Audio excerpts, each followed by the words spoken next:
Pernah nggak sih Anda mikir apa ya yang sebenarnya terjadi di balik layar pas harga barang tiba-tiba berubah? Nah, kali ini kita bakal jadi detektif ekonomi. Kita akan bongkar kekuatan-kekuatan tak terlihat yang sebetulnya iya ngatur dompet kita semua. Pasti pernah dong, hari ini harga kopi segini, besoknya udah beda lagi.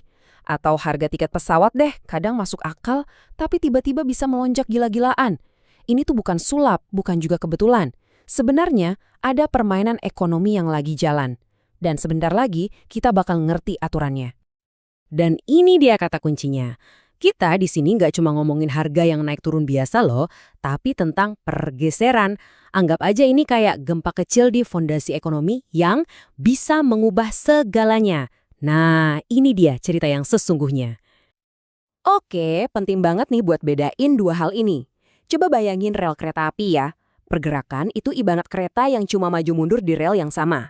Gampang ditebak kan? Ini karena perubahan harga. Tapi pergeseran, nah ini beda. Ini kayak ada yang mindahin seluruh relnya ke tempat baru. Dan itulah yang mau kita selidiki. Kekuatan apa sih yang bisa mindahin rel itu? Nah, buat jadi detektif ekonomi yang andal, kita perlu satu alat khusus. Para ekonom nyebutnya ceteris paribus. Kedengarannya emang agak ribet ya, tapi tenang, ini sebenarnya cuma tombol pause ajaib, biar kita bisa lihat semuanya dengan lebih jelas. Ini persis kayak eksperimen di lab. Misalnya kita mau tahu efek pupuk A ke tanaman. Kita kan nggak bakal ganti-ganti kadar air dan sinar mataharinya barengan kan? Pasti kita kunci semua faktor lain biar tetap sama. Nah, itulah ceteris paribus. Intinya kita kayak nge-pause seluruh dunia cuma buat lihat dampak dari satu hal aja. Oke, kita mulai investigasinya dari sisi kita sebagai pembeli. Coba deh kita pikir apa sih yang ada di kepala kita semua yang bisa tiba-tiba bikin kita pengen beli sesuatu lebih banyak atau malah jadi nggak mau beli sama sekali. Padahal harganya nggak berubah loh.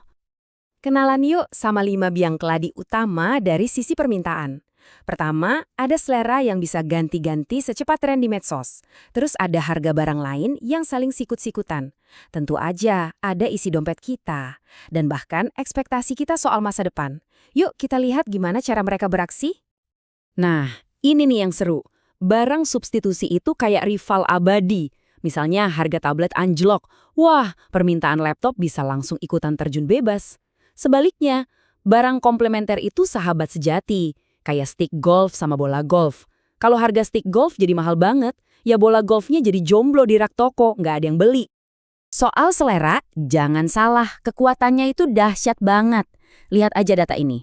Jelas banget, kelihatan gimana konsumsi daging sapi itu turun, sementara ayam, melesat jadi juara. Ini bukan lagi soal harga, ini tuh revolusi di atas piring makan kita. Dan ini yang menggeser seluruh peta permintaan. Kadang-kadang, pergeseran paling gede itu datang dari angka yang kelihatannya simpel, 20%. Coba bayangin dampaknya. Nanti, 1 dari 5 orang itu lansia. Tiba-tiba aja, permintaan buat panti jompo, layanan kesehatan di rumah, sampai kursi roda, itu bukan lagi pasar kecil-kecilan, itu jadi pasar raksasa. Nah, ini dia kekuatan demografi yang diam-diam mengubah ekonomi. Oke, sekarang kita lihat langsung aksinya ya. Langkah 1, ini kurva permintaan pizza yang biasa, normal. Langkah 2, bayangin, tiba-tiba semua orang di kota dapat bonus gede. Nah, terus gimana? Ya jelas, di setiap level harga, orang jadi makin pengen beli pizza. Dan hasilnya? Jeng-jeng, seluruh kurvanya loncat ke kanan. Nah, itulah yang namanya pergeseran permintaan. Setiap transaksi kan punya dua sisi. Tadi kita udah dengar cerita dari sisi pembeli. Sekarang yuk kita balik koinnya, kita coba masuk ke kepala para produsen. Apa sih yang bikin mereka mau produksi lebih banyak? Atau malah stop produksi? Buat produsen, rumusnya itu simple banget, untung. Dan untung itu tergantung banget sama biaya produksi. Jadi pas biaya bahan baku atau ongkos tenaga kerja turun, setiap barang yang mereka jual jadi makin cuan. Ya jelas dong mereka pasti makin semangat buat produksi sebanyak-banyaknya. Jadi, apa aja nih yang bisa ngotak-ngatik biaya produksi? Ada 4 pemain utamanya. Pertama, harga bahan baku itu sendiri. Kedua, terobosan teknologi yang kadang kayak sulap.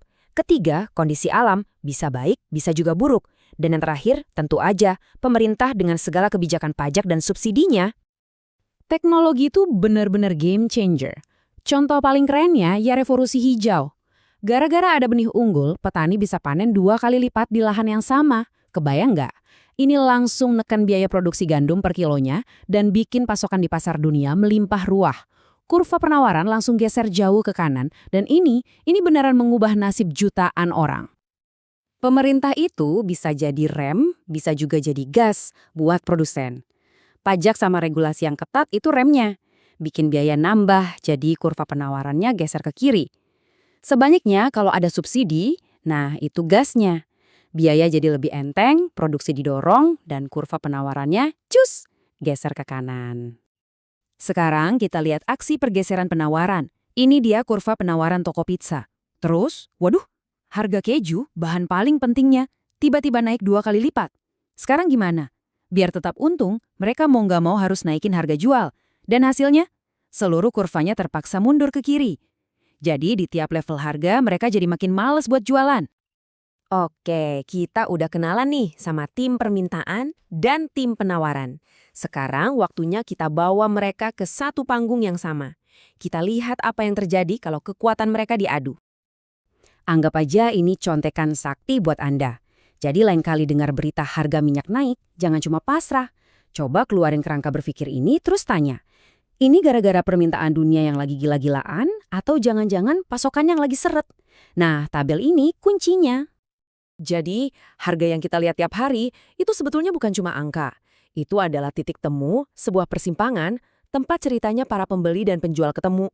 Dengan ngerti kekuatan pergeseran ini, Anda nggak lagi cuma lihat angka di label harga, Anda bisa lihat cerita di baliknya. Jadi besok coba deh perhatikan dunia di sekitar Anda. Kira-kira pergeseran tersembunyi apa yang bakal Anda temukan?